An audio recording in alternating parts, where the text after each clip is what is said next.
High guys, welcome to my YouTube channel. तर मी आज तुमच्यासाठी नवीन रेसिपी घेऊन आलेली आहे, साबुदाणा बटाट्याचे भजे। तर उपवासाच्या दिवशी आपल्याला साबुदाणा खाऊन कंटाळा आलेला असतो, तर आपण वेगळं काहीतरी करण्यासाठी मी तुमच्यासाठी हे भजे घेऊन आलेली आहे। नक्की रेसिपी ट्राय करा आणि खूप सोपी रेसिपी आहे। जरी आपले कच्चे साबुदाणा आहे, हा भिजू घालायची गरज नाही, आपण कच्च्या साबुदाण्याचे आपण भजे बनवू शकतो। तर आता आपण रेसिपीला सुरुवात करूयात, तर तुम्ही कंटिन्यू राहा। तर आता इथे मी कच्चा साबुदाणा होता तो थोडंसं पाणी टाकून मिक्सरमध्ये बारीक करून घेतलेला आहे। तुम्ही बघू शकता मस्त अशी त्याची बारीक पेस्ट करून घ्यायची आहे। त्याची कन्सिस्टन्सी तुम्ही बघू शकता अशी पाहिजे, तर पूर्ण बारीक झालेला आहे। आता यामध्ये आपण टाकणार आहोत 2 बारीक किसून घेतलेले बटाटे।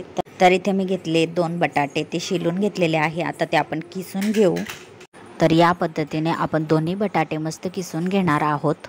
तर आता इथे आपला बटाटा किसून झालेला आहे। आता मिक्सरमध्ये आपण टाकणार आहोत 1 चम्मच जिरं टाकायचं आहे। त्यानंतर आपण जो बटाटा किसून घेतलेला आहे तो मिक्सरच्या भांड्यामध्ये टाकून घ्यायचा आहे। त्यानंतर त्यामध्ये आपल्याला चवीनुसार मिरच्या टाकायच्या आहे। तुम्ही मिरचीच्या ऐवजी तिखटही टाकू शकता, तर तुमच्या अंदाजे जर तुम्हाला तिखट पाहिजे असेल तर तुम्ही तिखट टाका। तर मी इथे मिरच्या टाकलेल्या आहेत, चवीनुसार तुम्ही मिरच्या टाकू शकता। त्यानंतर आपण यामध्ये टाकणार आहोत चवीनुसार मीठ आणि थोडंसं पाणी टाकायचं आहे। त्यानंतर पाणी टाकून मिक्सरमध्ये आपण बारीक करून घेणार आहोत। तर आता इथे मिक्सरमधून बारीक करून घेतलेला आहे आणि तुम्ही बघू शकता एकदम मस्त आपली पेस्ट तयार झालेली आहे। तर आता हे आपण एका भांड्यामध्ये काढून घेणार आहोत। तर या पद्धतीने मी पूर्ण एका भांड्यामध्ये काढून घेते। तर आता इथे माझी पेस्ट काढून झालेली आहे आणि व्यवस्थित मी मिक्स करून घेत आहे। पूर्ण मिक्स करून घ्यायची आहे अशा पद्धतीने, कुठे गाठी नाही राहिलं हे बघायचं आणि पूर्ण मिक्स करून घ्यायचे आहे। त्यानंतर मग आपण भजे तळायला घेऊया। तर या पद्धतीने तुम्ही मिक्स करून घ्या।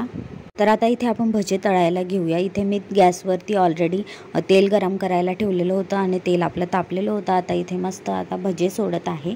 तर तुम्ही चमच्याच्या साहाय्याने भजे सोडू शकता किंवा हाताने तुम्हाला भजे टाकता येत असेल तर तुम्ही टाकू शकता। बघू शकता या पद्धतीने मस्त आपले भजे आता आपण तळून घेणार आहोत। तर आता इथे बघू शकता तुम्ही मस्त आपले भज्यांना कलर आलेला आहे, एकदम छान आणि क्रिस्पी झालेले आहे। तर अशा पद्धतीने आपण सगळे भजे तळून घेणार आहोत। तुम्ही बघू शकता किती क्रिस्पी आणि एकदम छान कलर आलेला आहे। आता याच पद्धतीने आपण सगळे भजे तळून घेणार आहोत, सगळं बॅटर मस्त भजे तळून घेणार आहोत। तर तुम्ही नक्की ट्राय करा, एकदम सोपी रेसिपी आहे। आवडली असेल तर लाईक, शेअर आणि सबस्क्राईब करायला विसरू नका। तर आपण सर्व करायला घेऊया आता। तर आता इथे सर्व करायला घेतलेलं आहे शेंगदाण्याची चटणी, दही, त्यासोबत मस्त गरमागरम भजे। तर तुम्ही बघू शकता एकदम छान कलर आलेला आहे आणि तुम्ही बघू शकता किती क्रिस्पी झालेले आहे आणि टेस्टलाही खूप छान झालेले आहे। नक्की तुम्ही ट्राय